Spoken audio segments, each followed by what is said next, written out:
Hello and welcome back to the right part. Today I'm going to be doing my first Throwback Tuesday review, where I take a look at an old retired LEGO set. Today's specimen is set number 76062 DC Comics Superhero Mighty Micro Robin vs. Bane, which is recommended for ages 5 to 12 and contains 77 pieces. It was originally released in 2017 and retailed for $10 US. However, it was subsequently retired in the following year. Its value has also depreciated over time. I got my hands on my copy for no more than $8 USD. As you can probably infer from the price decrease, these Mighty Micro sets aren't all that highly regarded. So let's see if all that hate and negativity is really justified. First, let's take a look at the more interesting of the two vehicles, which is Bane's Driller. Now, the whole design MO of these My Micros is that they're meant to be cheap alternatives for kids to obtain their favorite superhero and supervillains. And the design of these are super chibi, deformed, cutesy versions of superhero and supervillain vehicles. Bane's here represents his Driller, which is not really a thing in the comics, but he did have one in Batman and Robin. Bane's Driller can do a wheelie. Wow! As it's a driller, the drill actually does spin. And we have a headlight that can be moved up and down. Besides Bane's cockpit, we have two flame exhausts, which is definitely a safety oversight. He has a nice steering wheel and just a 1x2 slot to put him in. And it also has the Power Minus color scheme, which does allow for some pieces to be here in rare colors.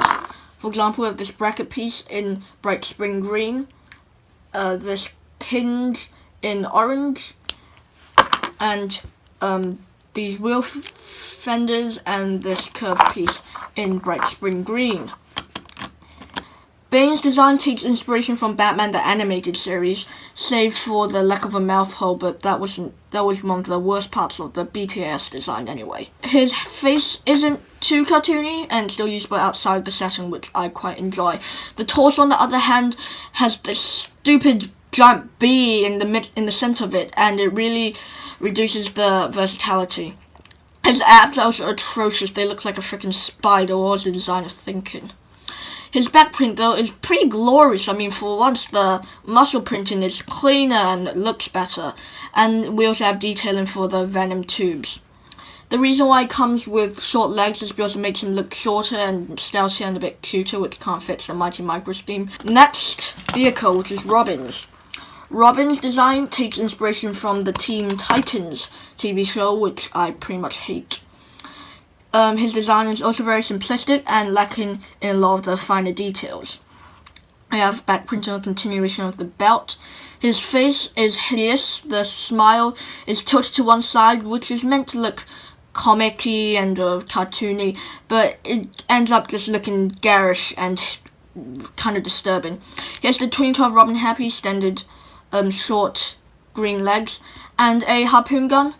His cape is the shorter type and uses the newer cloth piece, which is easy to fold without creasing and gathers dust a bit slower. His vehicle is as basic as these My Micros get. This is pretty much the basic version. It does have a printed spoiler element with Robin symbol that can move up and down. His, unfortunately, cannot do a wheelie.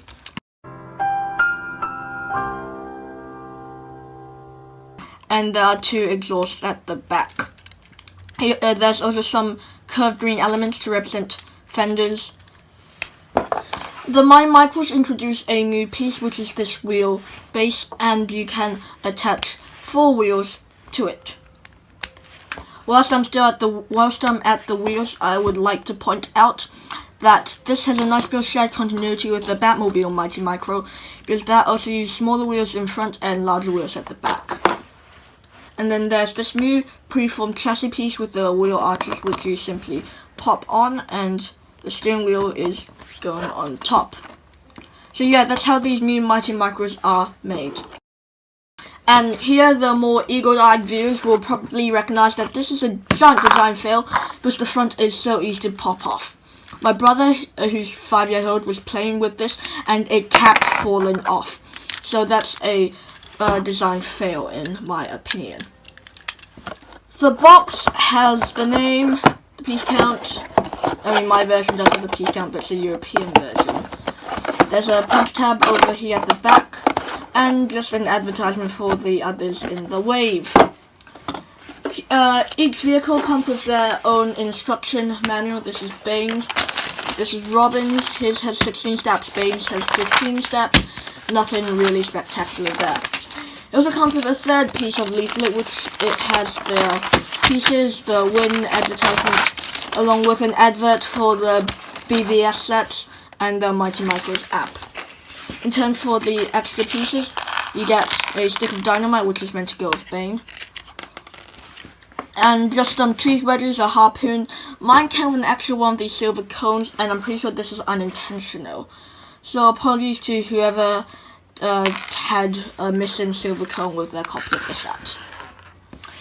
Overall, Bane vs. Robin Mighty Micros is worth it for $10, but it's nothing spectacular. I'd give it a rating of B-. The minifigures are nice to get, but they're nothing mind-blowing either, and they're kind of limited in versatility. The parts are quite good with Bane's tumbler. The Robin's part selection is just kind of average. The new Mighty Micros wheelbase would have benefited if it was a better pullback motor, but I suppose you can use it for funfair go-karts. So that's it for my review. I hope you enjoyed this video. Please like, comment, and subscribe, and I'll see you in the next one.